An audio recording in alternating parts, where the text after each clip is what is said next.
Hey friends, it's Dimitri through Brushcraft Streetwear. So last month in December, we ordered hoodies and they were a very popular style that we've released several times. They are like a pigment dye black gray with just the embroidered logo on it, right? And I have made a lot of those, in many colors, and the pigment dye one is very popular. The embroidery place that I always use, they have made that same hoodie with the white embroidery all the time. But this time around, I sent them a file where I made a black hoodie with the white logo. And then, but I said, but for the gray one, the pigment dye gray one, or pigment dye black, make sure that the thread is gray. Basically, the thread has to match the color of the hoodie. And we did a similar hoodie like this in the past. It was an apocalypse hoodie, so the thread was matching the hoodie. But for some reason, they did not read up on that, even though I emailed them in before confirming it with them. Like I was like, hey, make sure the thread is like this. So what happened was they sent the pigment dye hoodies with the white thread on it, and I didn't even email them about that, which I probably should have at the time. I'm not really gonna go and tell them all that right away. I don't think it's already been 2 weeks.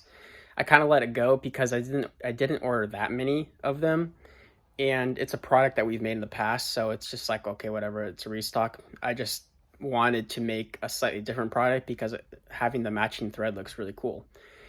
So we put those on a pre-order, and we didn't really have we only had like one person that ordered that hoodie because a lot of people, they've already ordered that hoodie in the past. So I'm assuming that only future customers will order that hoodie, not ones we've already had.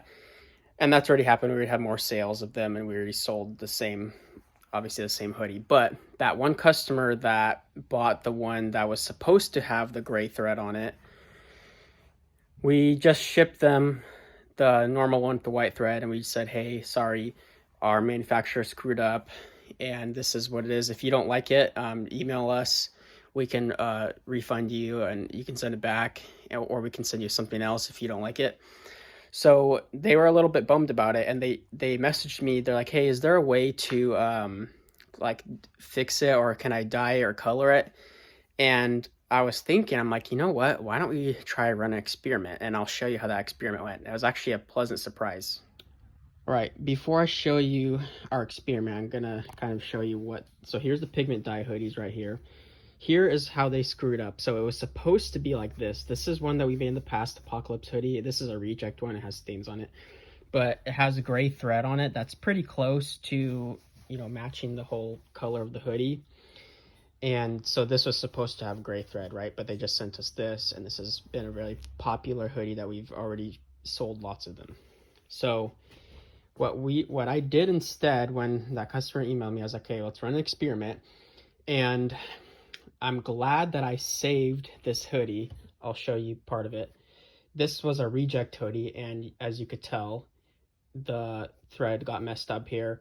But the reason why I saved this and I didn't throw it out or whatever is because it's good to have stuff like this to experiment on, or actually there's a way to salvage rejects like this that are not, this is not really sellable. No one's gonna buy this because it's just so screwed up.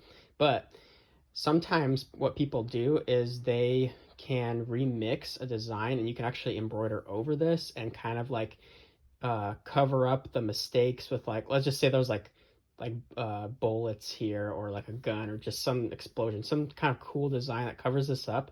It becomes a totally new design. People have done that, and that's actually a good idea. You can salvage stuff like this. But I kept this either for that or to experiment on, and I'll show you what the experiment looked like when we tried to dye the thread on this, and this is how it turned out. So this took me, and I just did a couple layers just to see what it looks like.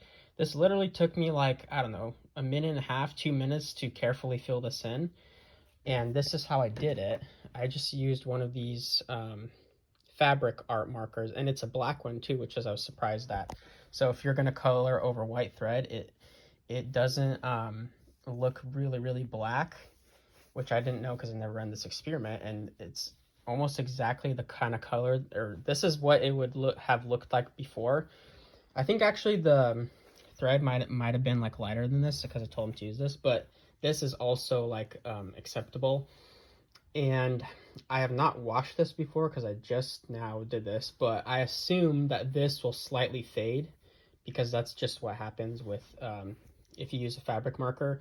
It's going to be permanent, but it's not going to be like the color is not going to be locked in like you're dyeing it because this is kind of different. But I was really surprised how well this looks. It's just black over this white. You can see like a couple spots that I missed, but you can fill those in. And the way that this works is that you have to play around with it and kind of fill it in, and you will see how much the marker bleeds, because when you start putting the ink on it, it will bleed. So you have to be careful because then it'll leach over into the surrounding fabric. So yeah, if you guys are rejects, save them because you can still salvage them. You can still do experiments on them. And I actually emailed the customer back just now and showed them this picture. I was like, hey, we can send you some fabric markers and you could try it out and see if you like it. And we'll probably send some other stuff too because we had a mishap on our end. But yeah, that's a cool way you can dye embroidery thread using fabric markers, and it's very easy.